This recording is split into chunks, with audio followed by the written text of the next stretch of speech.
Asalaamu calaykum waraxmatullaahi wabarakaatuhu. Soo dhawaada saaxiibayaal. Maanta waxaan ka hadlaynaa waxa loo yaqaano joogteynta. Haddaba maxay muhiim u tahay joogteynta? Sidee qof walba u joogteyn karaa shay si uu shaygaasi uu uga guul gaaro? Dad badan waxay bilaabaan inay waxyaabo cusub ay bilaabaan ayagoo xamaasad iyo niyad sare u haya. Qaar ayaa bilaaba jimicsi, waxbarasho, akhris, ganacsi ama xirfad cusub inay bartaan. Laakiin dhibaatada ugu weyn ma ahan bilaabista, dhibaatada ugu weyn waxa weeye joogteynta. Waxaa jira dad badan oo si fiican wax u bilaaba, balse tiro yar ayaa awooda in ay muddo dheer sii wadaan shaygaasi.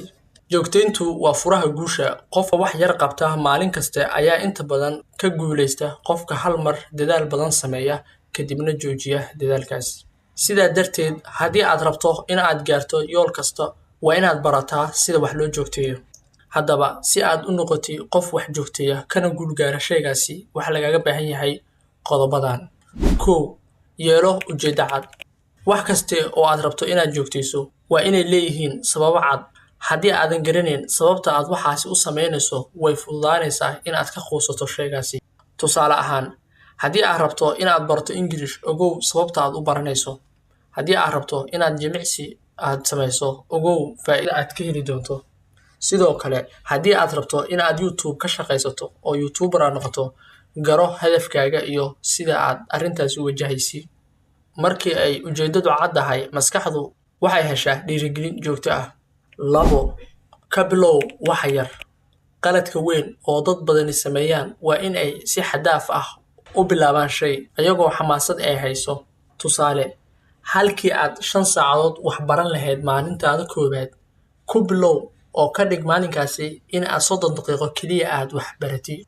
Halkii sidoo kale aad 100 bog aad akhrin lahayd buug hal maalin, ka dhig in aad buuggaasi akhrisay maalintaada koowaad 10 bog oo keliya. Sidoo kale, halkii aad 2 saac aad jimicsan lahayd markaa kugu horreysay jimicsiga, ka dhig in aad jimicsatid 15 daqiiqo ugu yaraan. Sidaa darteed, waxa yar oo joogtada ah ayaa ka fiican waxa badan oo la joojiyo. 3, samee jadwal joogto ah.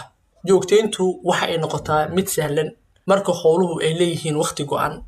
Tusaale, waxbarasho, in aad dhahdid waqtigii waxbarashada waa halka fiidnimo maalin kasta ayaan wax baranayaa.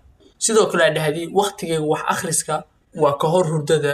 Sidoo kalena waxaa dhihi kartaa waqtigayga jimicsiga waa subax kasta markuu waaga baryo. Haddaba, markii ay maskaxdu la qabsato jadwal kuu gaar ah, hawshu waxay noqotaa caado oo mar walba haddii aad samaysina aadan dhibaato ku dareemayn. 4, ha sugin dhiirigelin. Dad badani waxay sugaan in ay niyad u yeeshaan si ay wax u qabtaan. Laakiin dadka guuleysta ma sugaan dhiirigelin.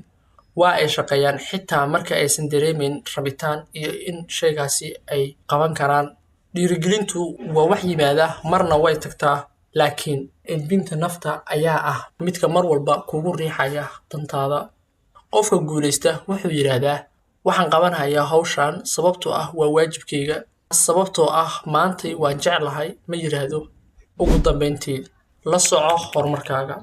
Qor waxa aad qabatay maalin kaste. Tusaale, imise bog ayaad akhriday maantay buuggan, imise eray oo English ah ayaad baratay maantay.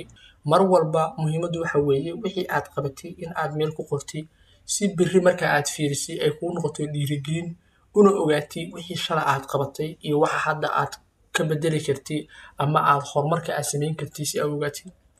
Haddaba muuqaalkeena intaas ayaa ku egyahay maantay. Aad baa u mahadsantihiin dhammaantiin. Haddii aad halkan soo gaartay, fadlan daawade ka mid noqo asxaabta si weyn ugu xiran. Mar walbana la socda muuqaalada aan halkan soo dhigi doono insha Allah. Waxaan leeyahay sidaas iyo nabadgelyo.